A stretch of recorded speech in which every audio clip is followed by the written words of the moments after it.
ప్రకాశం జిల్లా మద్దిపాడు మండలం మల్లవరంలో శ్రీ వెంకటేశ్వర స్వామివారి కళ్యాణోత్సవం ఘనంగా జరిగింది. వారం రోజులుగా జరుగుతున్న బ్రహ్మోత్సవాల్లో భాగంగా స్వామివారికి కళ్యాణం నిర్వహించారు. సంతనూతలపాడి ఎమ్మెల్యే బిఎన్ విజయ్ కుమార్ స్వామివారికి పట్టు వస్త్రాలు సమర్పించారు. ఆలయ కమిటీ అధ్యక్షుడు మార్నేని కృష్ణారావు ఆధ్వర్యంలో స్వామివారి కళ్యాణం కన్నుల పండుగగా జరిగింది.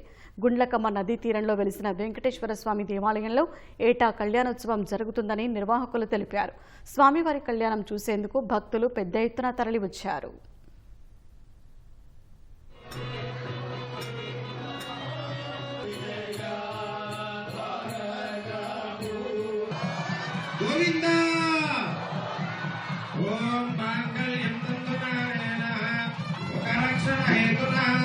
కంఠే భక్తాని శుభగే లోకజీవ శరదా